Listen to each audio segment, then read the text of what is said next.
और अब खबर संजय राउत से जुड़ी हुई, जो ईडी की कस्टडी में है। उनसे लगातार सवाल जवाब हो रहा है, लेकिन वो सवालों के जवाब नहीं दे रहे। पात्रा चावल घोटाले में जब संजय राउत से सवाल पूछे जा रहे हैं तो कई बार झल्ला जाते हैं। अभी तक की पूछताछ में जो सुराग मिले हैं, उसके बाद ईडी के रडार पर अब वो 9 बिल्डर हैं जिन्होंने पात्रा चावल वाले प्लॉट में से जमीन खरीदी थी।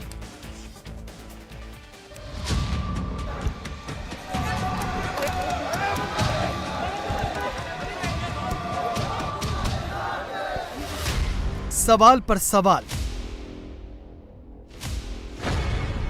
लेकिन कोई जवाब नहीं। एक ऐसा नेता जिसके दिन की शुरुआत ही विरोधियों पर ज़बानी तीर छोड़ने से होती थी, आज ईडी की कस्टडी में मानो उसकी जबान पर ताला लग गया है।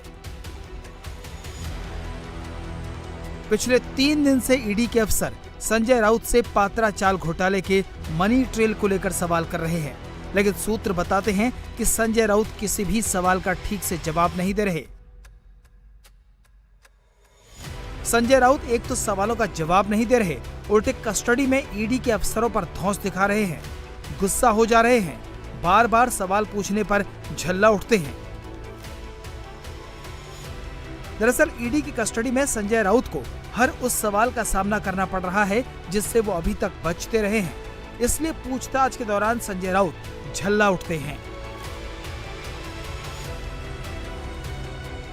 ईडी के अफसरों को उन्हें शांत रहने की सलाह देनी पड़ रही है। जाहिर है संजय राउत पर सवालों के जो बाउंसर फेंके जा रहे हैं वो उनके लिए भारी पड़ रहे हैं।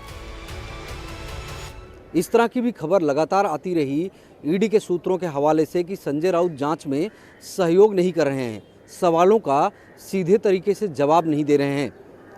इसी बीच ईडी के सूत्रों की माने तो आज संजय राउत पूछताछ के दौरान झल्ला गए, जिसके बाद ईडी अधिकारियों ने किसी तरह उन्हें शांत कराया और इस जांच पड़ताल में ईडी को सहयोग करने की बात कही।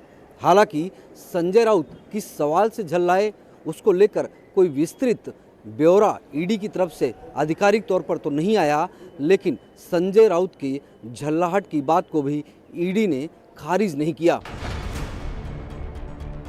ईडी एक तरफ संजय राउत से सवाल जवाब कर रही है तो रेडार पर अब कई और डेवलपर भी आ गए हैं। इन्वेस्टिगेशन के दौरान ही ईडी ने मंगलवार को मुंबई में 2 जगहों पर रेड की थी। रेड के दौरान ईडी के अफसर एक काला बैग और एक बड़ा लिफाफा लेकर लौटे। बताया जा रहा है कि इस काले बैग और लिफाफे में पात्रा चाल घोटाले में रकम के बंटवारे की जानकारी हो सकती है। साथ ही रकम की बंदरबाट किस किस के बीच हुई इसकी जानकारी भी मिल सकती है। एक तरफ जहां ईडी पात्रा चाल घोटाले की जांच को आगे बढ़ा रही है, वहीं हर गुजरते दिन के साथ नए नए खुलासे भी कर रही है। वहीं दूसरी तरफ उद्धव ठाकरे और उनके सपोर्टर्स ईडी की इस कार्रवाई को बीजेपी का बदला बता रहे हैं। उद्धव कैंप के इस नैरेटिव का समर्थन अब राहुल गांधी, जया बच्चन और एनसीपी के नेता भी कर रहे हैं। वो कह रहे हैं कि पॉलिटिकल वेंडेटा के तहत संजय राउत पर कार्रवाई की जा रही है। पूरा देश सपोर्ट में है, क्योंकि देश देख रहा है ये देश में हमारे क्या चल रहा है, और जो भी आवाज उठाने की कोशिश करे उसकी आवाज दबाने की कोशिश होने जा रही है। इसके साथ ही में लेकिन कल देखा कि शिंदे गुट जो है मिठाइयाँ बांट रहे थे, साथ ही में मुख्यमंत्री तो कह रहे कि 8 बजे बजने वाला लाउडस्पीकर हमने बंद कर दिया। मुझे लगता है ये एक जो हमें एक वृत्ति कहते हैं, एटीट्यूड कहते हैं, नजरिया कहते हैं, ये उनके सामने आ रही, जो उनका अभी पर्दा था चेहरे पे, वो पर्दाफाश हो रहा है। संबित पात्रा आरोप लगा रहे हैं कि पात्रा चावल घोटाले में प्रवीण राउत और संजय राउत में साठगांठ दिख रही है। इसी वजह से संजय राउत ईडी की कस्टडी में हैं।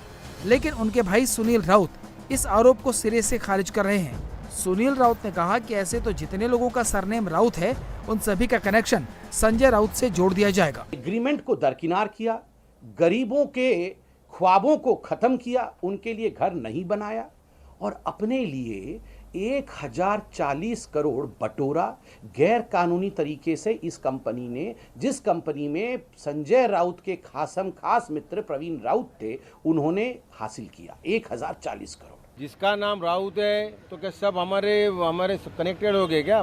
प्रवीण राउत के ऊपर एफआईआर दाखिल हुआ है, चार्जशीट फाइल है, उनको जो होगा वो देखा जाएगा। अभी प्रवीण राउत को अरेस्ट कर भी किया, वो भी देख लो आप। तो 8-9 महीना हुआ अरेस्ट करवा के, 8-9 महीने में संजय राउत का नाम आया नहीं।